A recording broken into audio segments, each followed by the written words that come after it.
අද මේ ලෝකේ බලවත් ඉන්නවා. අපේ විවිධ රටවල බලවත් ඉන්නවා. මේ රටේ බලවත් ඉන්නවා. එක එක පැති වලින් බලවත්භාවය ලැබලා තියෙනවා. මිල මුදල් අතින් වෙන්න පුළුවන්. දේශපාලන අතින් වෙන්න පුළුවන්. හයිය හත්තිය අතින් වෙන්න පුළුවන්. ලස්සන අතින් වෙන්නත් පුළුවන්. ඔය ඔක්කොම ආයුධ පිංගුතුනි මහා දරුණු ආයුධ දරාගෙන ඉන්නේ මේ මිනිස්සු. කල්පනා කරලා බලන්න ඕනේ පිංගුතුනි ඔබට තියෙන ඔය ආයුධය දරාගෙන ඉන්න. ඔබට සුදුසුකම් තියනවද කියලා නැත්නම් වෙන්නේ ඔය ආයුධයට ඔබ කැපෙනවා. ඔබ හිතන්නේ ඔබ මේ අහිංසකයව කැපුවා කියලා පිංගුතුනි. ඒකව නෙමෙයි ඔය කැපුවේ. ඒකගේ එක ඉරයි ගියේ පිංගුතුනි ඔබගේ හිත හතකට ගියා. ඔබගේ මනුස්ස ජීවිතය ඔබගේ සුගතිය සම්පූර්ණයෙන්ම නැති වුණා පිංගුතුනි. ඒකගේ සුගතිය නැති වුණා. ඒක මල. ඔබ ගැහුව පාරට වැදුනා. නැත්නම් බෙල්ල කැපුවා. ඒක මල. ඒක මැරිලා සමහර තිරිසන් ගතව හරි උපදිනවා කියන එක හිතමුකෝ. නමුත් පිංගුතුනි ඔබ කෙලින්ම නරක ආදීට යනවා. ඔබ කවදාකවත් පතන්න එපා පිංගුතුනි ඔබට මහ විශාල දෙයක් මෙහෙසාල ශක්තියක් තව කෙනෙක් විනාශ කරන්න පුළුවන් ශක්තියක් පතන්න එපා පිංගුතුනි ඔබ ඒකට සූදානම් නැත්තම්. ඔබ ජනාධිපති වෙන්න එපා පිංගුතුනි ඔබ ඒකට සූදානම් නැත්තම්.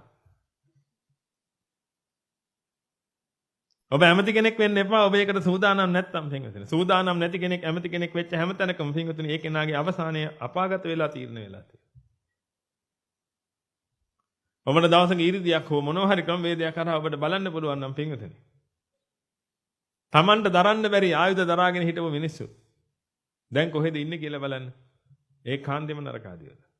අපරාධේ. ඒ නරකාදී ඉන්න මිනිස්යන් ඇහුවා නම් එහෙම ඊළඟ ඡන්දෙට ඉල්ලනවද කියලා. මොකද කියන්නේ?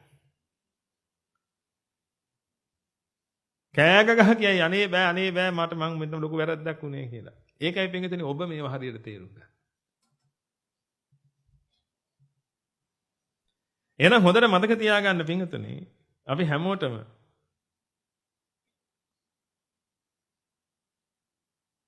හික්මීම කියලා එක හදා ගන්න ඕනේ පිංගුතුනි මොකද අපි හැමෝම ගාව තියෙන ලොකු ආයුධයක්. මොකක් හරි ආයුධයක් දරාගෙන අපි හැමතිස්සෙම ඉන්නේ පිංගුතුනි ඔන්න ඔය ආයුධයෙන්. සමහර කෙනෙකුට වචන ආයුධයක් විදිහට පාවිච්චි කරනවා පිංගුතුනි. මොකද මොකක් හරි බලයක් තියෙනවා හිතේ. ඒක නිසා එතනින් නැගෙන වචන පිංගුතුනි හරි ප්‍රබලයි. ඒ ප්‍රබල වචන පාවිච්චි කරනවා. සමහරව බනින්නේ මිනිසුන් ඊතරි දෙන්න.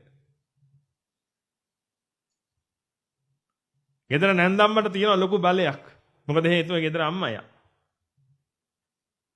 ලේලියාවේ අලුතෙන්. දැන් ලොකු බලයක් තියෙන නිසා පිංගුතුනි යන්නේ බලය පාවිච්චි කරනවා. බලය පාවිච්චි කරලා ලේලිව පිංගුතුනි පා ගන්න හදනවා. ලේලි වැගිලා යනකොට හරි සතුටකුත් දැනෙනවා වෙන්න පුළුවන් මම දින්නා කියලා. ඒ දින්න නෙමෙයි පිංගුතුනි. ඒ පෙරදෙනා. අර මනුස්සයා දුකෙන් ඉන්නව ඔච්චරයි. ඒ මනුස්සයාට වෙන මොකුත් නැහැ. ඒ මනුස්සයාගේ විපාකයක් පරිසඳන ඒ මනුස්සයා දුකෙන් ඉන්නවා. නමුත් අර ආයුධේ පාවිච්චි කරලා පිංගුතුනි මේ කෙනාව දුකට පත් කරපු කෙනාට ලේසියෙන් ගැලවෙන්න හම්බෙන්නේ නැහැ. ඒක නිසා පිංගුතුනි ඔබ අදිස්ථාන කරන්න මේ ලෝකෙ කිසිම දෙයක් නැති කෙනෙක් වෙලා හිටියට කමක් නැහැ. මොකද එහෙම ඉන්න පුළුවන් නම් අඩුම තරමේ පිංගුතුනි. ඔබට ඊළඟත් දවෙත් ආයෙ සුගතියකට යන්න පුළුවන්. මම මේ කියන්නේ මග වඩන පැත්ත ගැන නෙමෙයි. මග වැඩුවොත් ඔය ඔකගෙම ගැලවිලා යන්න පුළුවන්. මග වඩන්න නැත්තම් මේ ලෝක සත්‍යයට අපි මේ කියන්නේ පිංගුතුනි. හැබැයි ලෝක සත්‍යය හරි කැමැති හැමතිස්සෙම බලවත්ව නැගී හිටින්න පිංගුතුනි. හැමෝගෙම අදිස්ථානේ තියෙන්නේ ඒකට. කොහොම හරි සල්ලි ටිකක් හොයාගෙන බලවත්ව නැගී හිටින්න.